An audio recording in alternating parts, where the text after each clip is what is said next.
আসসালামু আলাইকুম। আজ পবিত্র জুমার দিন। এই জুমার দিনের কিছু আমল রয়েছে। চলুন আমরা জেনে নিই জুমার দিনের কি কি আমল রয়েছে। প্রথমত, জুমার দিনের সুন্নাত হচ্ছে জুমার নামাজের পূর্বে আপনাকে পরিষ্কার পরিচ্ছন্ন হওয়ার জন্য গোসল করতে হবে।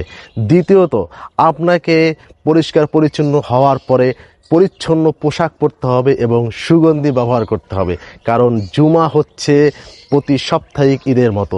এই ঈদের নামাজ পড়তে গেলে যেমন আমরা সুগন্ধি ব্যবহার করি, ঠিক একইভাবে জুমার নামাজ পড়ার জন্য সুন্দর পোশাক এবং সুগন্ধি ব্যবহার করতে হবে। এটাই হচ্ছে সুন্নাত। আর 3 হচ্ছে এই জুমার দিনে সূরা কাহাফ তেলাওয়াত করতে হবে। রাসূল সাল্লাল্লাহু আলাইহি সাল্লাম বলেন, যদি কেউ জুমার দিনে সূরা কাহাফ তেলাওয়াত করে তবে এক জুমা থেকে পরবর্তী জুমার মধ্যে তার ভিতরে নূর এবং আলোকিত করা হয়।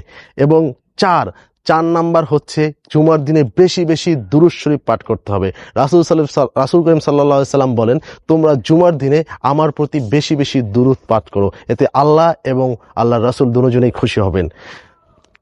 5 নম্বর হয়েছে জুমার দিনে যত দ্রুত সম্ভব মসজিদে প্রবেশ করতে হবে, কারণ মসজিদে যত তাড়াতাড়ি যাবেন তত আপনি বেশি সওয়াব বা বেশি নেকি পাবেন। এবং 6 নম্বর হচ্ছে জুমার দিনের হুজুরের যে খুতবা বা ইমামের যে খুতবা সেটি মনোযোগ দিয়ে শুনতে হবে, কোনো কথা বলা যাবে না, কারণ এটি হচ্ছে জুমার দিনের খুতবা শোনার আদব। আপনি যদি কথা বলেন আপনি কবিরা গুনাহ আপনার হবে, কারণ জুমার দিনের খুতবা হচ্ছে শোনা ওয়াজিব। এবং 6 নম্বর হচ্ছে এই দিন হচ্ছে আপনার দোয়া কবুলের একটি সময় রয়েছে। আপনি কি জানেন? অনেকেরই আলেমের মতে এই দিনে যদি কেউ আসরের নামাজের পর থেকে মাগরিবের নামাজের মধ্যবর্তী সময় যদি আল্লাহর কাছে কিছু চায়, আল্লাহ সাথে সাথে তা দিয়ে দেয়। তাই জুমার দিনে এই সময় আল্লাহর কাছে চাওয়ার চেষ্টা করতে হবে, বেশি বেশি আল্লাহর কাছে চাইতে হবে। এবং 7 নম্বর হচ্ছে জুমার দিনে আপনাকে যখন মসজিদে প্রবেশ করবেন তখন তাহিয়াতুল মসজিদ নামে 2 রাকাত যে নামাজ রয়েছে সেই নামাজ আদায় করতে হবে।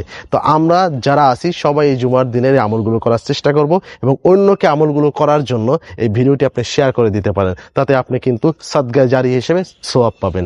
আর আমাদের চ্যানেলটি যদি ভালো লাগে, আমাদের কথাগুলো যদি ভালো লাগে, অবশ্যই চ্যানেলটি সাবস্ক্রাইব করে রাখতে পারেন, কারণ পরবর্তী বিভিন্ন বিষয় নিয়ে আমরা আপনাদের সহযোগিতা করার জন্য ভিডিও দেব। আল্লাহ হাফেজ।